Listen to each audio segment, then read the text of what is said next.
there out there on Facebook and YouTube and various channels we're streaming out to today. You have stumbled upon Piano Tech Radio Hour, or potentially intentionally are here. If you are here for the first time, we're going to introduce the program momentarily so you get an idea of what to prepare for today. We're gonna have a lot of fun. We're gonna learn something.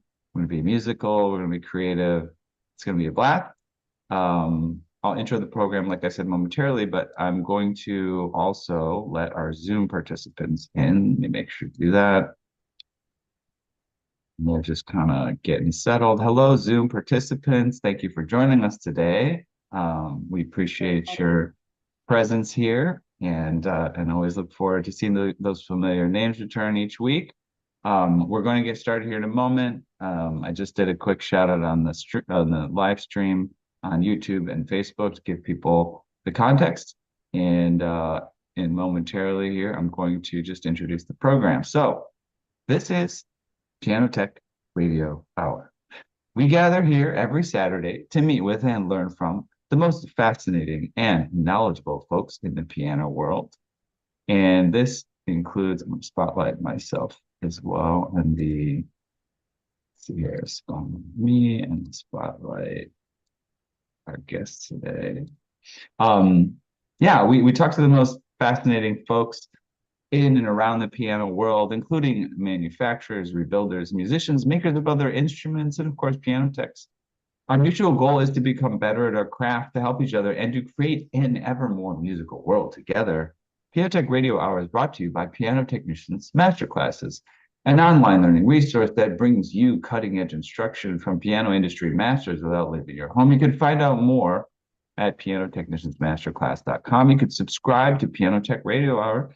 It's just $16 a month, and you get direct access to each week's private Zoom call, as well as all the archival recordings of over 200 episodes in our member area. You can join using the link bit.ly/join-PTRH. Don't forget about our podcast, which is at pianotechradio.com, our blog on Substack, which you can find searching Piano Technicians Masterclasses. The podcast, popular all over the world in the performing arts category on iTunes. We've reached top 100, top 10, even #1 status in various locales. Very proud of that. And then the blog gives you insights into what is behind the scenes in the Piano Technicians Masterclass platform, those advanced topics that you can't find anywhere else. We might talk about rebuilding, even designing piano, the history of pianos, and more we'll go into other tangential topics, music in general, and the arts in general. Talk about composition, talk about performing. We'll talk about even conducting. So it's a lot of fun. Make sure you join up. We do pretty much every third Thursday of the month, we'll do a master class. Beyond that, the social medias, we've got Facebook, Instagram, LinkedIn, and Twitter. And make sure to sign up for the email list by visiting pianotechniciansmasterclass.com. Just put your name and email, and you'll be ready to go. All right, let's introduce our guest for today, Rebecca Hoff. She is a Bay Area-based pianist, composer, educator, and creative coach whose vibrant work blends jazz, classical, and Brazilian music with a playful sense of curiosity. Her debut album, Florescer, earned praise for its clever, original take on Brazilian-inspired instrumental music, and her 2024 release, Bright Little World, guides listeners to an evocative hero's journey across piano styles. As a coach and host of the Being a Whole Person podcast, Rebecca supports musicians with self-compassionate practices that integrate wellness and sustainable creativity. A dedicated collaborator, she has performed with ensembles like the Berkeley Choro ensemble. Choro? I forget what you said. Got it. Choro. Choro. Yeah. And Diablo Women's Chorale. And her playful compositions have included everything from samba grooves to crime-fighting manatees. Welcome, Rebecca, to Piano Tech Radio Hour. Thank you so much. I'm really excited to be here. Okay. Let's talk about crime-fighting manatees. What's that all about? Maybe I should take that out of my bio. Well, in 2017, I did a bunch of I did 200-day projects where I wrote 8 measures a day for 100 days. And it's this global art project that a lot of people participate in, and then they make up their own hashtag for it. So you can, it started on Instagram. I don't know if it's still there. I haven't done it in a while, but basically I did that. And so I made up a set of little composition prompts for myself. And oh, a special guest who has a song about him later, maybe. One of them was like pick an animal and write an ostinato, which is a repeating pattern, if any non-musicians don't know that term, about that animal. And I picked a manatee and I ended up writing this bass line. And I thought it sounded kind of like a 70s like cop show of some kind. So I sort of made up this backstory that it was a crime-fighting manatee. And then it evolved into something that didn't have that in the title and it changed a little bit. But yeah, sense of fun. Yeah. Yeah, these several projects are great. I mean, I did one many years ago for I think it was about 3 or 4 months, but it was like it felt really impactful on my life. I did a song a day. Cool. I would write it and record it and publish it to the internet. And I did that for about 3 months. And That's amazing. it was based on the Wikipedia article of the day. Wow. Similarly quirky kind of I love yeah, that. idea. Yeah. But it's just generative, and if you don't Yes. do anything, then nothing creative happens. So, Exactly. and you come up with weird stuff too. So, like Yeah. songs about the Wonder Bra. Okay, I have a song about Jupiter. I've got a song about Gremlins to the movie and Mars. Or lead to nitrate. It's all Uh-huh. just whatever the Wikipedia article today was. I love that. That's really uh, cool. And quantity leads to quality. Like, we just have to make a lot of stuff to get to the good stuff. So it's yeah, great. I think I found that like that's one of the conclusions I came to when it's kind of a funny way. I'll just say it very bluntly the way that I've seen it, which is I probably should reframe it, but I would have an artist that I would like Bob Dylan or Herbie Hancock or Miles Davis or whatever, and think that their music's really great. And then I would find some track and I would be like, this sucks. Not really, but I'm just kind of exaggerating a little bit. But But I'd be like like, comparatively, sure. comparatively to what I like. And I Yeah, think what's interesting about that is that I'm sharing the opinion very bluntly because as time goes by, there's a few interesting things that I took from that. Number one, sometimes those things that I didn't necessarily like at first, I grew to like, you know. true. So and I always found it interesting too. Different people always like different things. Like, Hmm. you could be hanging out with a friend and say, hey, here's my favorite track. And they'll be like, I'm not into it. And then they put something else on that they really like. And you're like, well, I'm not into it. Yeah, And so there's no sort of good music and bad music. There's just music. And you just got to keep making it, right? yeah.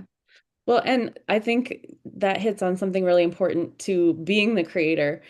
You can kind of obsess a lot about, am I writing something good? Is this good? Am I good enough? All of those like internal standards type things. But it's so much more helpful to just be like, do I like this? Do I like how this sounds? And then like, does the piece, it almost has its own personality or entity that you're like, does it want to be that thing? Maybe you're like, this sounds really good, but this isn't what the piece actually wants to be. And this is an idea for a different spot, you know? Yeah.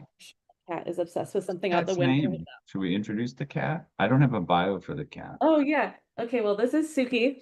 Um, Suki. he's very cute. He's Nice, really Suki. into something happening out the window behind me right now. Okay. And he has a song dedicated to him called Trouble Pause, which is his middle name. Okay. Maybe Suki wants us to play that track. I'm Yeah, guessing. maybe so. That's the prompt. Okay. All right. Let's Let's do it. check that out. Patas de problemas, Yes, which is that it's probably the same in Spanish, basically, but is that meant that's probably. Brazilian? It's intended to be Portuguese, yeah, because Portuguese, sorry. it's sort of a Brazilian Choro-esque piece. It doesn't follow the traditional form of that.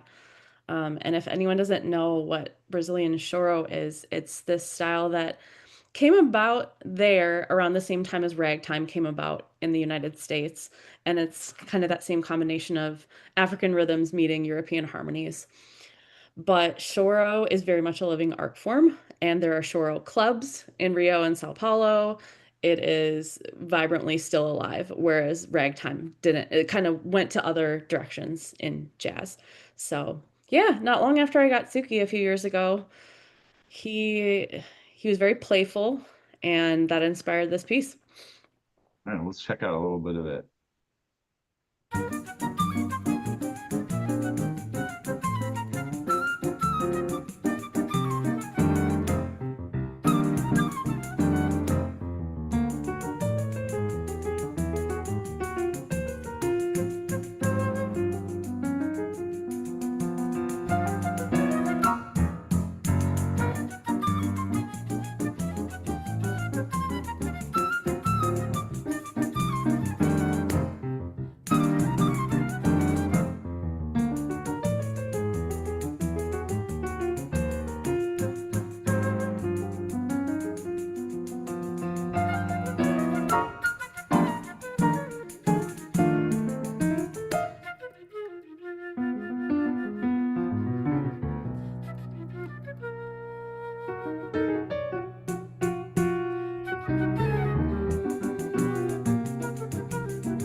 It's very cool.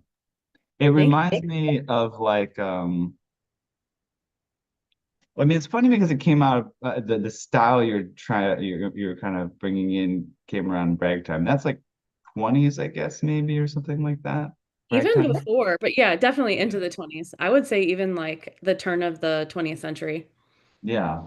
This feels like almost like 60s, 70s vibe a little bit. Like I Sure, could yeah, yeah. I can The see it. underlying rhythms stayed the same, but things have changed too. Yeah. Yeah, yeah. But yeah, that's great. So tell me about so I'll go here because I typically do this. We didn't do it yet. Just go back into your past and tell us how you got into music and piano and all this. How did this all get started? Yeah. Yeah. Well, my parents always had a piano in the house when I was growing up, and I probably played with it at a young age, and my parents showed me here's how you find C on the piano and those sorts of things. And apparently my mom asked me in kindergarten, "Do you want to take piano lessons?" And I said no, but in first grade I said yes. So that's when I started age 6. Really always enjoyed piano, and it seemed like something that came easily to me, and that my interest in it kept growing as I got older. And mainly studied classical music, but got into jazz, did the jazz band in middle school and high school. And then I was going to maybe study with a jazz teacher my senior year, and my parents were like, "You have to find them and figure this out yourself." And I just didn't. So I actually stopped taking piano lessons my senior year of high school, went to Ithaca College to maybe study photography. I wasn't really sure what I wanted to do, but I ended up minoring in music and then just kind of getting obsessed with all my music classes. And it was clear to me that that was supposed to be the path I was actually supposed to take. So it was good because I started doing all the general classes right away, and it was easy to audition to be a music major after I was already there. And so I did that, and I got a degree in classical piano, but I also took every class that I could that wasn't classical. So I took like jazz arranging, jazz improv, jazz piano, um, like a survey class on Latin American music, got me into Brazilian music, I think, sophomore year of college, and totally changed my world because I got obsessed with it. And that was more than 20 years ago. And I just keep learning and getting deeper and deeper on this.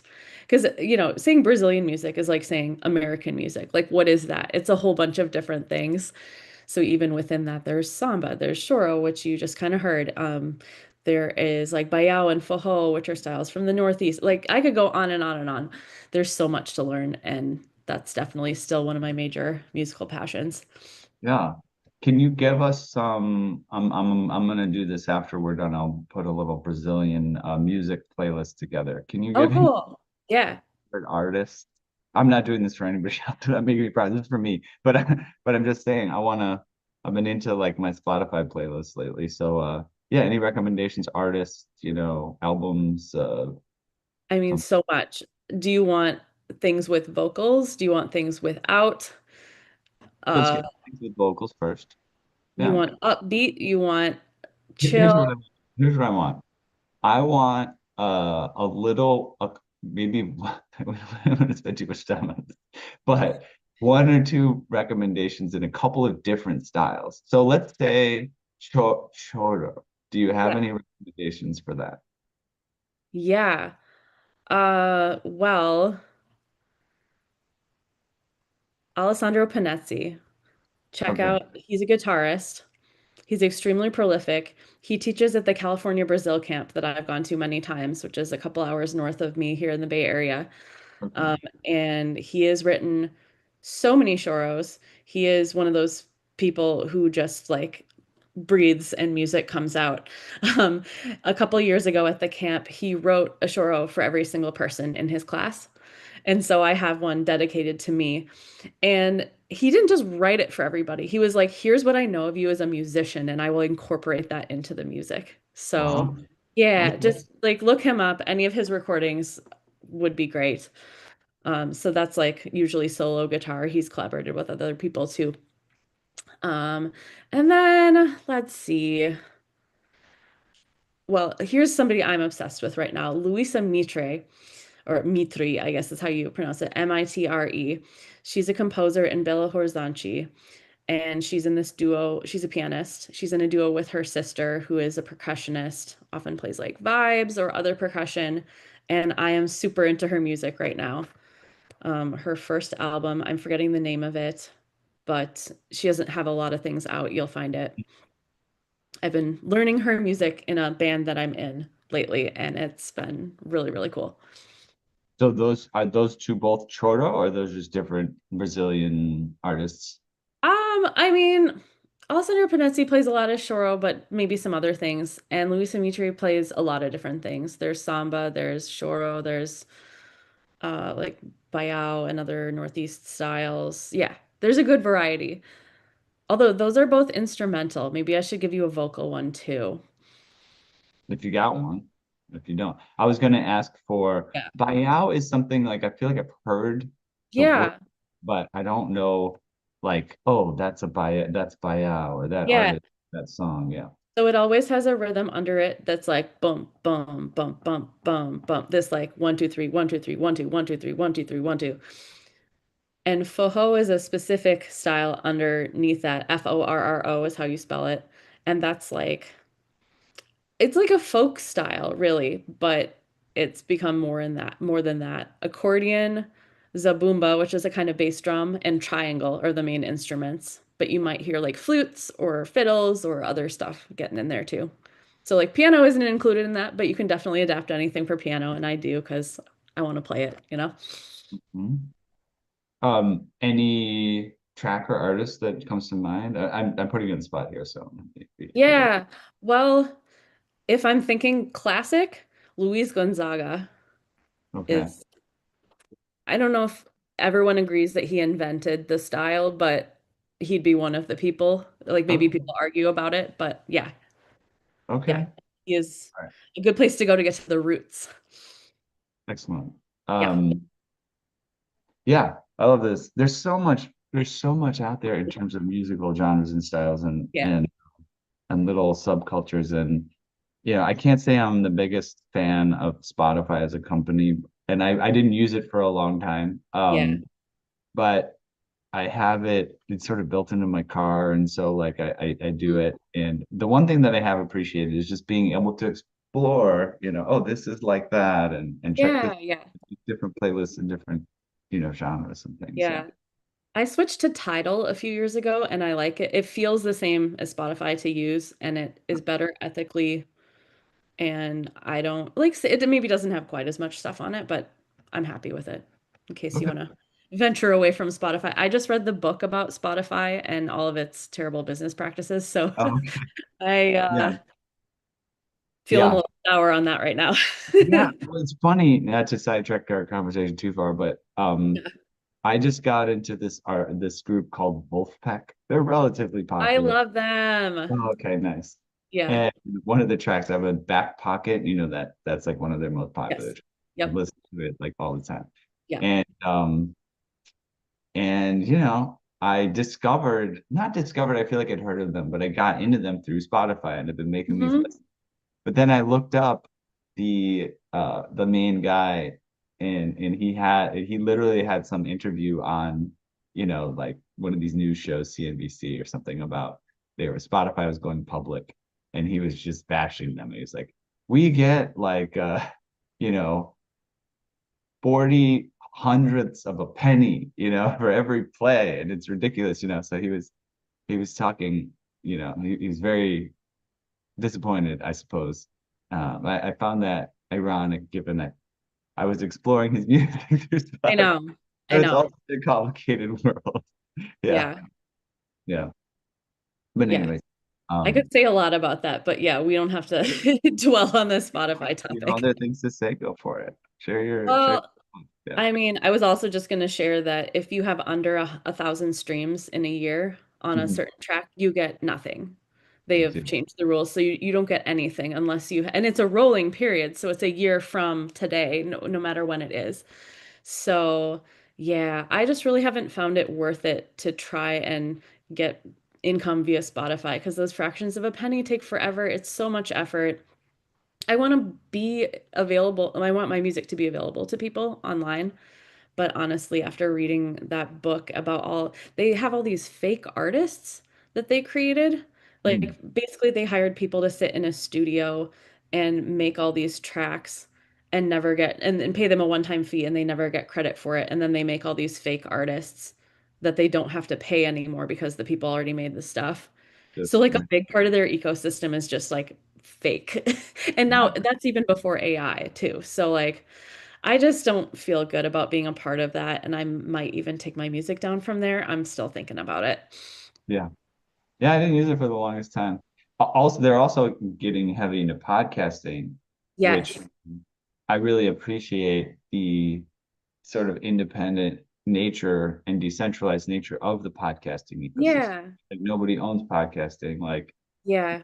podcasts on YouTube or Spotify or all these different Right. places, but places like YouTube and Spotify are trying to own They podcasting. are, yeah.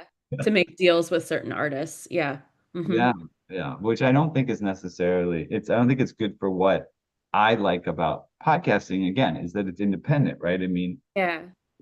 if you put stuff up on YouTube, you have some leeway with what you can do, but you have to adhere by the platforms, Hmm. rules and Right. regulations. They're just going to steer things in whatever way works best for them. And they're But advertisers. yeah, but podcasting, anybody out there, say whatever you want, and there it goes. Right. And you can find it. I Yeah, like that. I do too. Um, okay, let's talk a little bit more about your kind of coaching in that domain. So when did this first become something that you latched onto, that this sort of meta topic around music and being a musician? Yeah, well, I had realized, I guess I should go back even further than I'm thinking. Yeah, so over time, I have gone through a few different periods of being struggling with anxiety and burnout. And I started to question how I was doing things, how much I was working, how busy I was, how busy I thought I was expected to be, because there were a lot of standards that I was putting on myself that maybe even weren't necessary. And I started just thinking about wellness a lot and how to be healthy and how to be healthy as a musician, not necessarily just in the terms of physical health, but in terms of mental health and how we behave and all that kind of stuff. So I had started blogging about this stuff in probably like 2016 or so. And I realized that I was talking about these topics with fellow musicians a lot. It was just like coming up again and again. And it was something I found myself really focused on. And then I was like, I should actually like formalize this into something that I can offer to people because I'm constantly like helping people with this informally. I might as well, start doing it in a more formalized way. So in 2018, I started creative coaching and offering that mostly online. I think I've done it in person a little bit, but it's really nice to do online because anyone, anywhere can find you. Yeah, absolutely. And how do you typically approach it when somebody's working with you? Is it all just tailored to the person? Do you have like a protocol you like to take them through? Yeah, Yeah. some of both. It's definitely tailored to the person because that's kind of the beauty of one-on-one work. You can do exactly what that person needs and see how things unfold. But I definitely see some themes. And so I kind of have, I wouldn't say it's a protocol, it's not that rigid, but there are some things that I always end up doing with people. And there are kind of two different buckets of ways I can categorize it. Some people come to me because they're like, I'm super burned out. I don't enjoy music or art anymore. I don't remember why I like this. Like, can you help me find that again? And we talk about, how that came about and how they're feeling about it and maybe work through creative blocks and things through talking. But we also get into like, what is your life like? What is your schedule like? What things give you energy? What things are depleting your energy? Like, what are the nuts and bolts of how you're actually living your life, and how might you be able to make some little changes to feel like you have more energy or to literally make time for the thing that you don't think you have time for? You can kind of look at it differently and maybe find some pockets or some things that maybe you can stop doing and do this other thing. So there's kind of that side of things as well as the like, I don't remember how to enjoy my creativity. I'm feeling blocked because of X, Y, and Z. And do you find a theme as to, I mean, maybe you kind of alluded to it, but um, what is the block there? One thing that's coming up for me is like maybe allowing yourself more flexibility with it, right? Like, oh, like I let myself just noodle instead of I have to practice a piece and it's got to be Yeah. performed or something, I don't Yeah. know. Yeah. That you're spot on. I see a lot of perfectionists and I consider myself a recovering perfectionist. So, I love when people come to me feeling that way because I'm like, I understand. And like maybe we can just loosen our grip on that just a little bit. And I think also you just said something about just noodling, which means play. Like we use the word play our instrument, play the piano, whatever, but we don't feel like we're playing sometimes. Like it becomes rigid. It becomes, I need to practice for this one gig. I need to sound really good. I need to not make mistakes, all that kind of stuff. So really getting back to that sense of play and feeling like you're allowed to play. That comes up a lot. Yeah. Hmm. Yeah. Yeah, that makes sense. Where do you think it comes from? Do you think it comes from a story's come to my mind right now, and it was I had a roommate back uh a while back when I was in New York City. She was going to an art school there in Brooklyn. And Pratt is a pretty well-known Yeah. art school. Yeah. And I believe she was doing a graduate program, and they had to do these things where I don't know, I think they call it a crit, like a Yeah. critical criticism, whatever. A And critique. Yeah.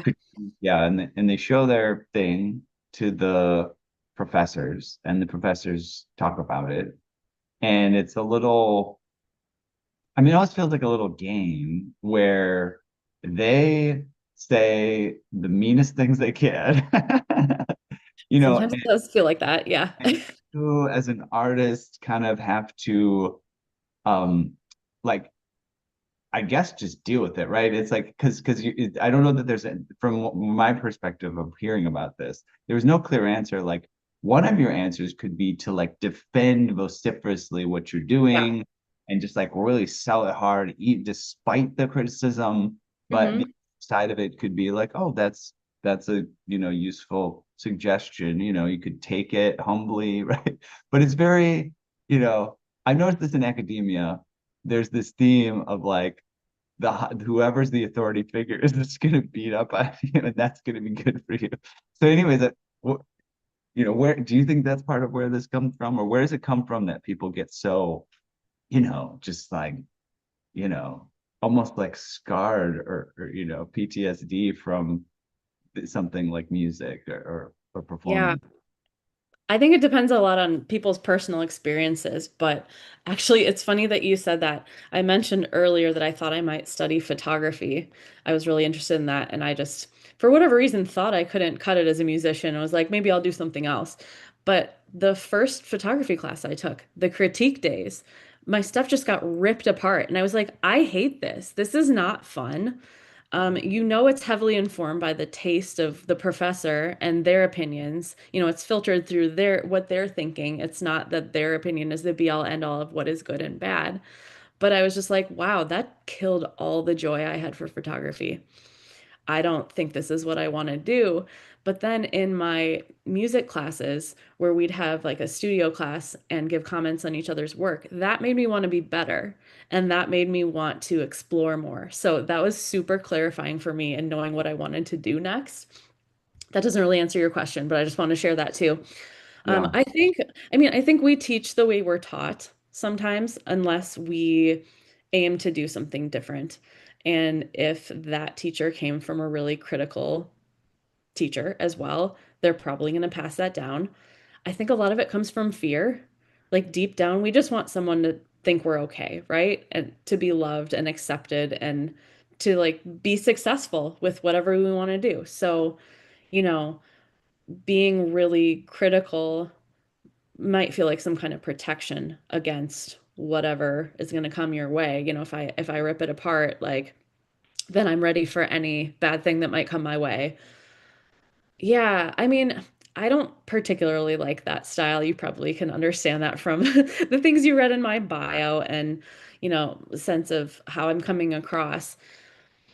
But I really think that treating students that way can kill their joy for it. And it's not that that's the only thing that you need. Like, yes, you do need to build up tangible skills in your field, and that might involve criticism. And like, we have to be able to take criticism and use it to make ourselves better. But just the like ripping it apart and being cruel, I really don't think there's a reason for that. Like, I watched the movie Whiplash, it made me think of that. I just I'm watched it recently, even though it's like 10 years old. And I just really hate the idea that you have to be yelled at and kind of abused even to be able to learn something. Yes. What's Whiplash about? I forget. Oh, it's about a jazz drummer and like a Oh, really harsh teacher. gotta see that. Yeah. Yes, It's that's the thing. it's Yeah, not like a fun movie, but it's definitely interesting. real. Yeah. Um, yeah. I mean, number one, I feel like uh, what's funny about some of these personalities that have their critical tone is I often find, well, I've kind of got a critique of your approach here, dude. Um, because oftentimes, I mean, the worst case scenario, the best case scenario is somebody says, um, you know, I think that that intro could be a little more spirited. What if you tried that, Yeah. right? Like having a suggestion versus that intro sucks.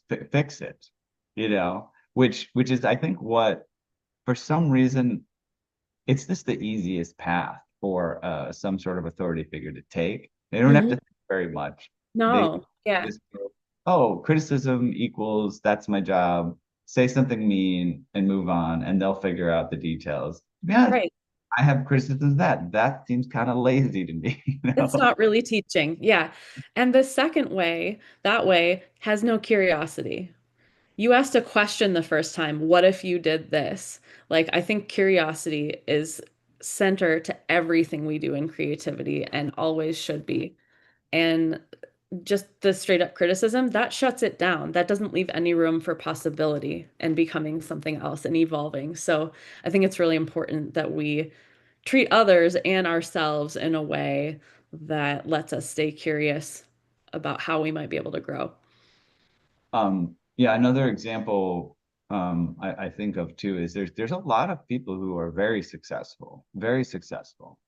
And especially when you talk about social media or something, Hmm. like a very successful YouTuber or podcaster, whatever, they go, I don't read the comments.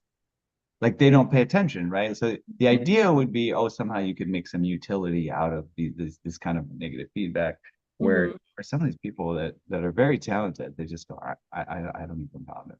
I don't even listen.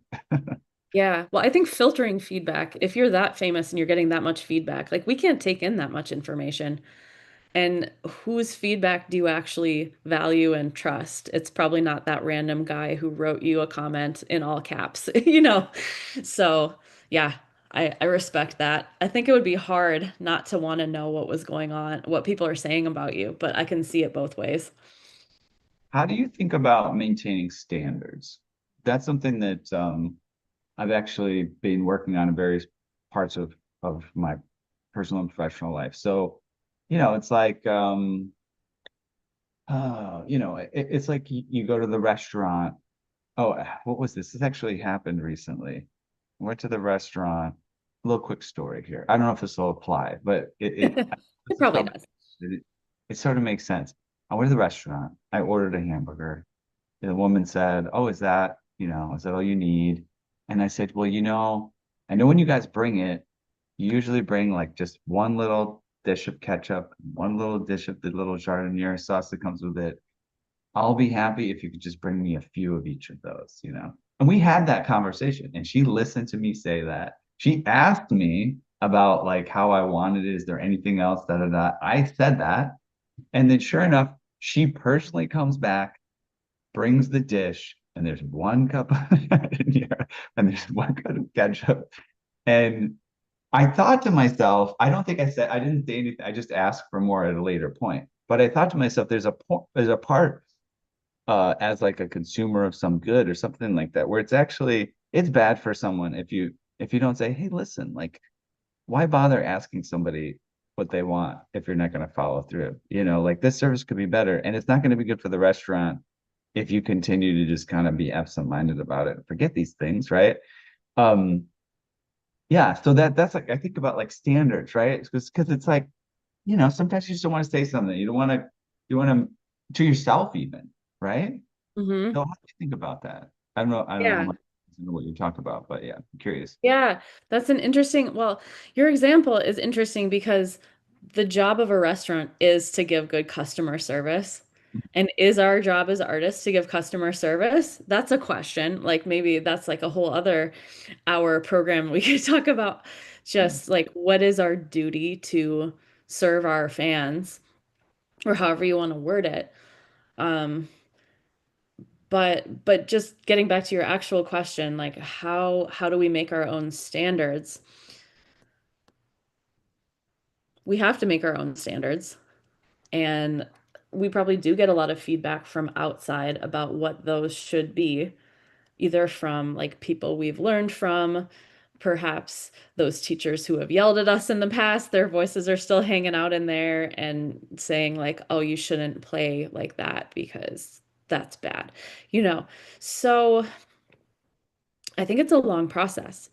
I think we start to make our standards based on other people when we don't know very much because we're learning and, copying other things. And that's a way that we learn. But then we start to learn what do we like? We start to hopefully ask ourselves more often, what are my standards? What do I believe in?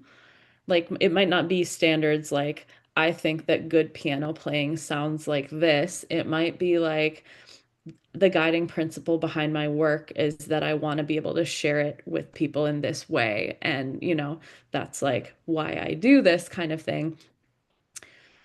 So, yeah, this is a really good question. I'm I'm having going to have fun more looking answers into that come up after the show. My Yeah, brain's going to keep working on this one. I'm gonna get your input on it. Yeah.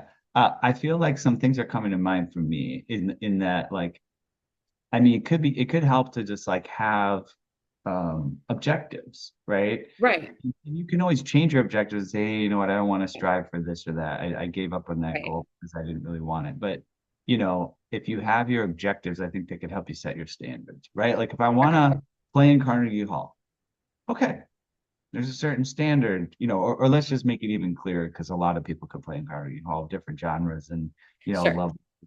But let's say I want to play in the orchestra, at Carnegie Hall or something Yeah. class, right? Okay, there's certain standards. You can't miss a note, you know. Right. You Right. have to you have to practice, you have to be prepared, Yeah. and nobody's going to hold your hand, right? Yeah. There's all these things, and I feel like in whether you're going to do it through self-compassion or through, you know, guided by the mean insults of somebody else. Either way, the standards are going to be up to set, and you're going to have to do this and this and this, or else you're not going to play at Carnegie Hall. And I Yeah. feel if you could think about it more as the results that you want to achieve Yeah. and what standards are sort of commensurate with those results, that Yeah. seems like a better route, as opposed to like general criticism. This could be better, or you should work hard, Yeah. things like that. Yeah. It always comes back to why. Like, why am I doing this? And what is my idea of success? Like, if like you said, if your idea of success is playing with an orchestra in Carnegie Hall, yeah, you have to strive for perfection. But if my standard is I want to be true to my creativity and the music that I'm writing, and that might involve some errors because mistakes lead me to new discoveries, and I like that as part of my process. Yeah, you might approach it totally differently. I think that's a really good point. Hmm. Um, Talk a little bit about your sort of longer vision on your career and things like that, right? It seems like you hit we didn't talk about I don't think we talked too much about the catalyst of it, right? The catalyst of the shift. But Yeah, clearly no. you reached a point where you changed to where you were mainly a musician and now you're like doing coaching and like thinking about the self-compassion thing. What do you see? Well, first of all, you could talk about the catalyst at some point if you like, but also, yeah, where do you see this going? Do you see moving into a different realm, staying deeper in this, things like that? Yeah. Yeah. I've always struggled with the question of like, what's your 5-year plan? What's your 10, whatever? Because as we can see, this decade has been, not what we expected. We had a major world disruption. Um, I moved across the country 6 years ago. 7 years ago, I didn't know that was going to happen. So I do like to leave room for whatever life might bring to you and whatever opportunities you maybe could not have expected. But really, I think what's most important to me is just to stay committed to writing music and continuing to learn and become a better player. Like, it's most important to me to explore Brazilian music and jazz. That's where I feel most strongly about learning. I play classical music too. I also love that. But I no longer feel like I want to perfect pieces of music and that's what I want to spend most of my time on. I want to spend more time on exploring what could come about. I just orchestrated my first piece this year, and that was really fun. I would love to do more of that. I would love to branch out and write for more instruments more often. I've written for more than just piano, but I write a lot for myself because it's easy and it's practical, and I like playing my own music. But um, yeah, I don't have a super specific answer, but like I just want to stay committed to learning and creating and make sure that that's a big part of my life. I have a few projects that I'm excited about that I want to keep growing. One is this Women Composers Collective that I started with my friend Lillian Yee here in the Bay Area. And we've also started sort of an offshoot with a few more friends that is about improvising. And it's 5 women so far, maybe 6, and we're all composers who improvise. And so we're putting on a show soon where we play our own music, but we kind of figure out new ways of presenting it. And, there'll be a lot of improvisation and unexpected things happening. And then I also have recently started this group called Som dela, which means her sound in Portuguese. It's 4 women in the band, and we play all music by Brazilian women composers. So that's something I feel really strongly about is representing women's music more and I want my actions to continue to support that in these things and whatever else may come my way. Cool. Yeah, that Yeah. sounds.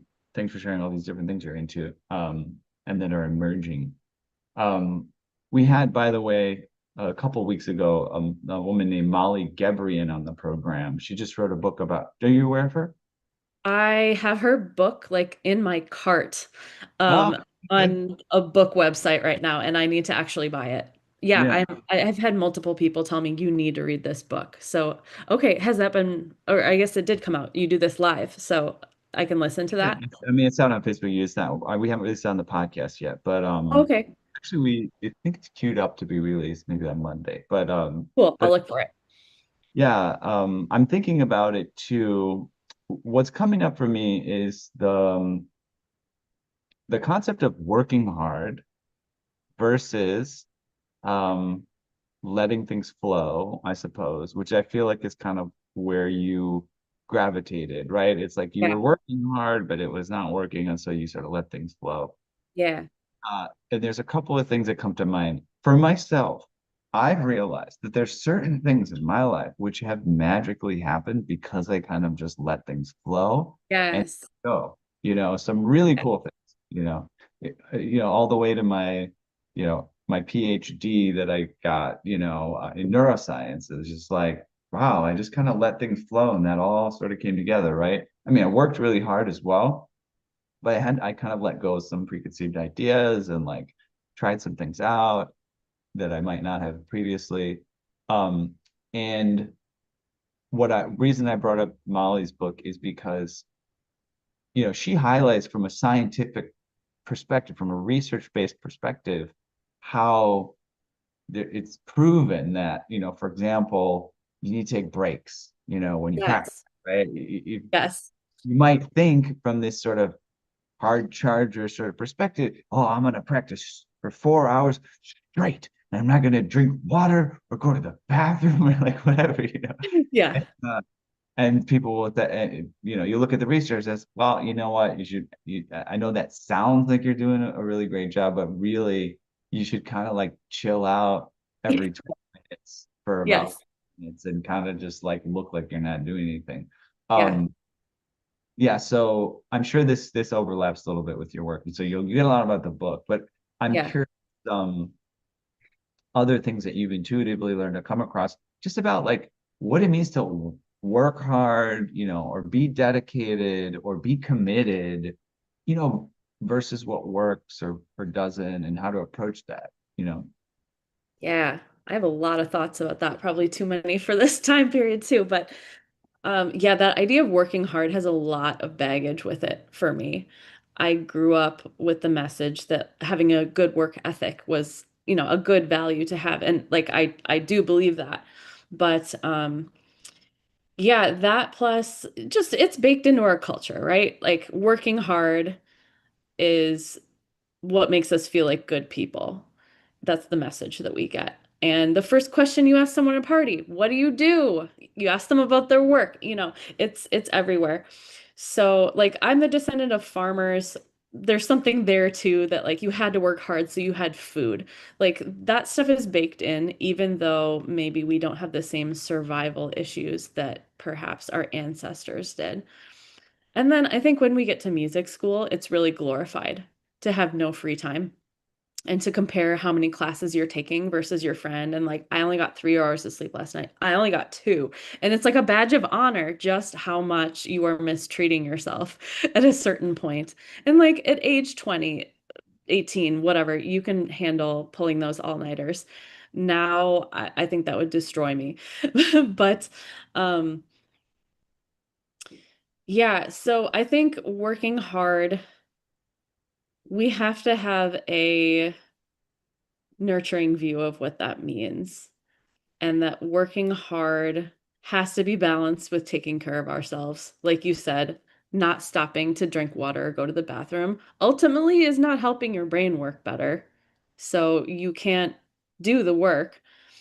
And it's also a long game, right? Like you can pull an all-nighter and be super tired the next day, but you can't pull an all-nighter 7 nights in a row and be okay.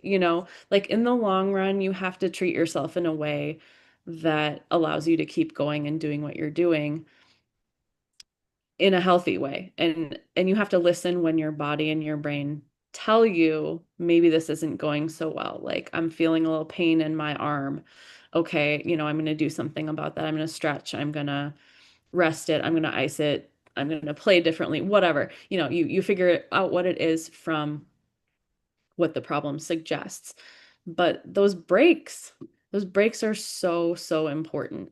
And having rest after things that you know are difficult for you.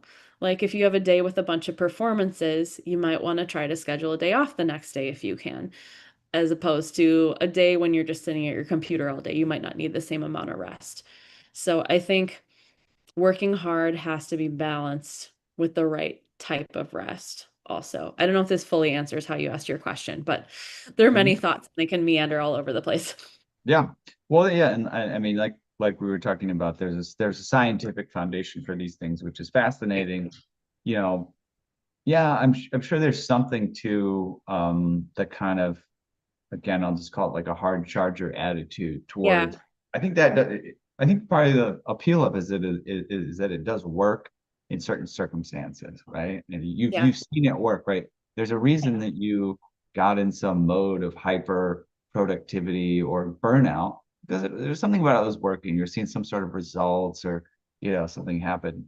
So sometimes it's hard to get away from that, but I do think ultimately, I think that's the thing you brag about, right? To your colleagues.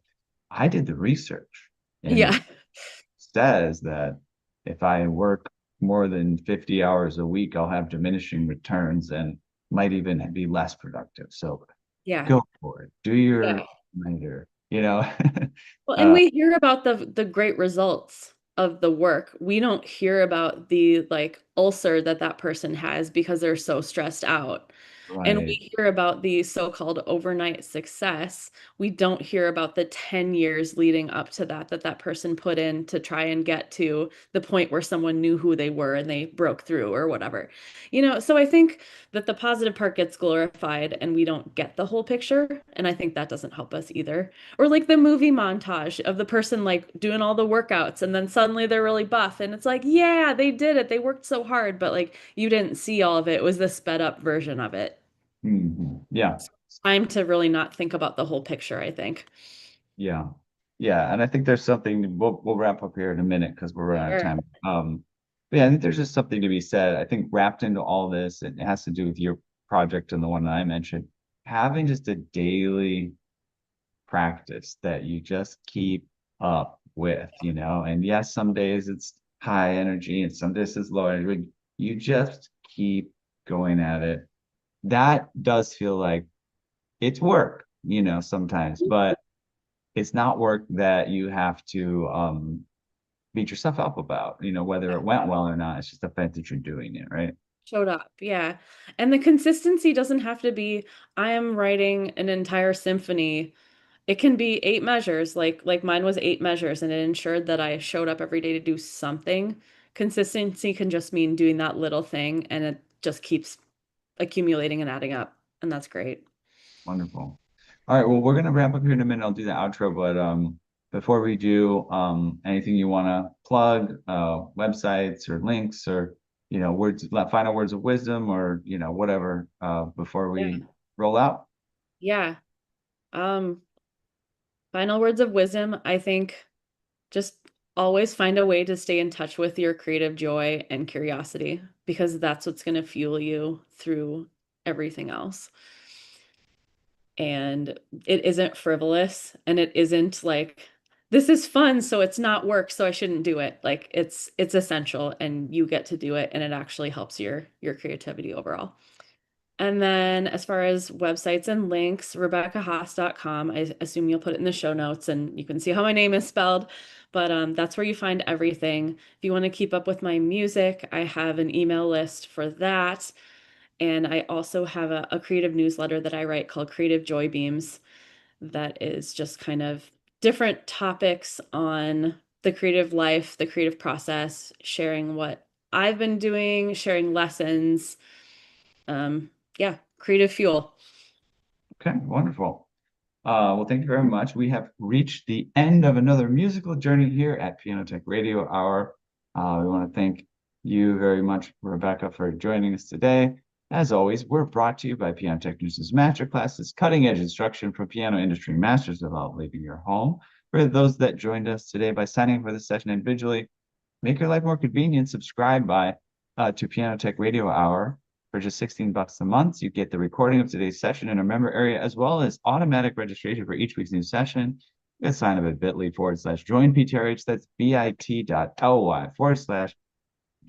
PTRH. Don't forget about the podcast, the blog on Substack, and the socials, LinkedIn, Instagram, Facebook, and Twitter, and to sign up for the email list on the website. And don't forget about our third Thursday master classes on in-depth topics.